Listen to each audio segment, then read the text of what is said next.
Iya, shalom, salam sejahtera buat kita semua, dimanapun Anda berada. Tuhan memberkati. Ya, pada kesempatan hari ini, santapan untuk di sore hari ini, Allah berfirman kepada Yesaya. Yesaya pasal 41 ayat yang ke-13. Demikian bunyi firman Tuhan, Aku ini Tuhan Allahmu, memegang tangan kananmu dan berkata kepadamu, Janganlah takut, akulah yang menolong engkau. Sekali lagi, aku ini Tuhan Allahmu, memegang tangan kananmu dan berkata kepadamu, Janganlah takut, akulah yang menolong engkau. Iya, ini Allah berfirman kepada Yesaya, dan ketika Yesaya menghadapi masalah, ketika menghadapi kebimbangan dalam hatinya, sehingga banyak hal yang dihadapi Yesaya, kekhawatiran, banyak orang yang khawatir, sehingga Allah berfirman kepada Yesaya untuk meyakinkan kepada dia untuk firman itu memberitakan kepada orang lain. Seperti itu. Jadi di sini firman langsung berbicara kepada Yesaya.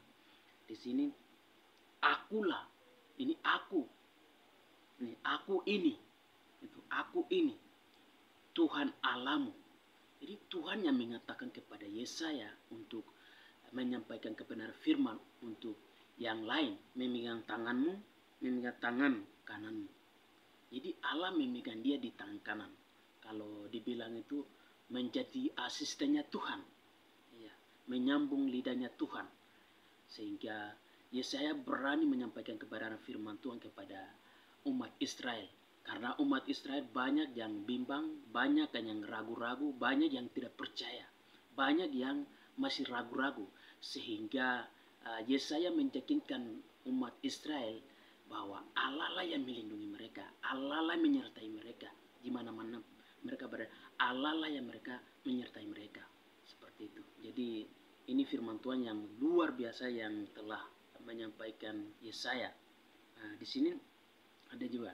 Ini kita bisa lihat kalau Yesaya menyampaikan juga kepada umat Israel, jika mereka membuat kesalahan atau membuat dosa, hakikatnya pasti mati seperti itu.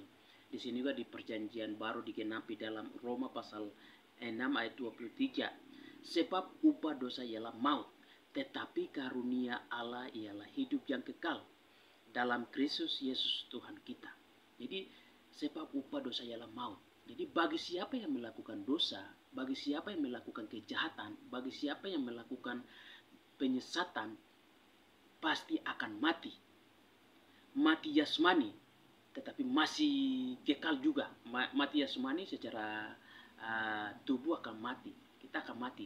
Tetapi secara rohani kita akan mati kekal. Di mana? Itu mati kekal di jurang maut, neraka, seperti itu.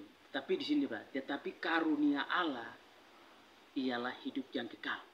Tetapi karunia yang Tuhan berikan kepada umat manusia, yang Tuhan berikan kepada kita, karunia kita, itu hidup yang kekal, memiliki hidup yang kekal seperti itu dalam Tuhan Yesus Kristus. Jadi kita mengimani, kita mengandalkan Kristus, maka mendapatkan keselamatan itu. Bagi siapa yang tidak percaya kepada Kristus, maka tidak akan mendapatkan keselamatan itu.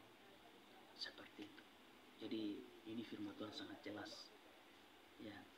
Dan juga Yesaya pasal 58 ayat yang ke-11 ayat.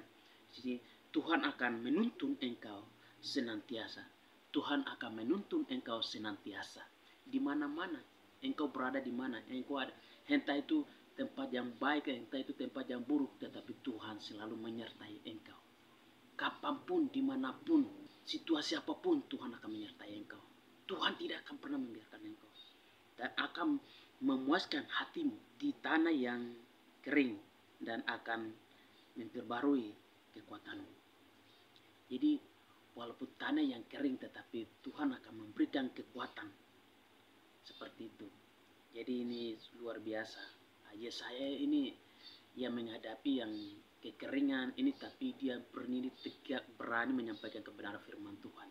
Dia tidak rasa bimbang, dia tidak rasa bosan, dia tidak rasa lelah, tetapi dia berdiri di atas kebenaran, menyampaikan kebenaran firman Tuhan kepada umat Israel.